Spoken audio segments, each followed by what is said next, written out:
কারো নামে যদি কোরআন শরীফ খতম দেই আমার কি সওয়াব থাকবে, না সব সওয়াব চলে যাবে? আমি প্রতিবার খতম করে কারো না কারো নামে দিয়ে দিই, আমার কি করা উচিত? দয়া করে উত্তর দিবেন।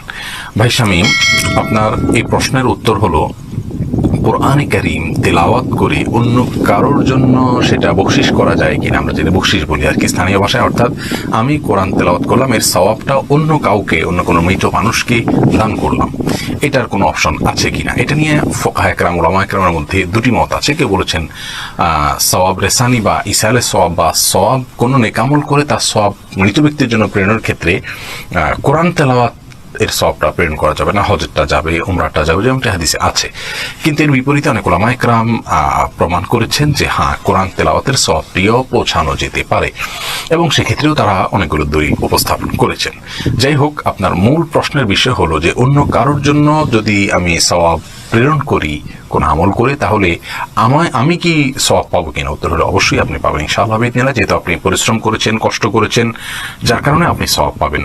যদি আপনি অন্য কাউকে, কথার কথা আপনি উমরা করলেন আপনার মায়ের পক্ষ থেকে, বাবার পক্ষ থেকে, কোনো মৃত ব্যক্তির পক্ষ থেকে, কোনো অক্ষম ব্যক্তির তরফ থেকে, তাহলে তিনি তো সওয়াব পাবেনই, যেহেতু আপনি আপনার ওইটা সবটুকু তাকে দান করেছেন, আর সে সাথে আপনাকেও আল্লাহ সুবহানাহু ওয়া তাআলা সওয়াব দিবেন। আল্লাহ সুবহানাহু ওয়া তাআলার কাছে কোনো কমতি নাই, কারণ আপনি পরিশ্রম করেছেন, কারো পরিশ্রমকে আল্লাহ সুবহানাহু ওয়া তাআলা নষ্ট করবেন না।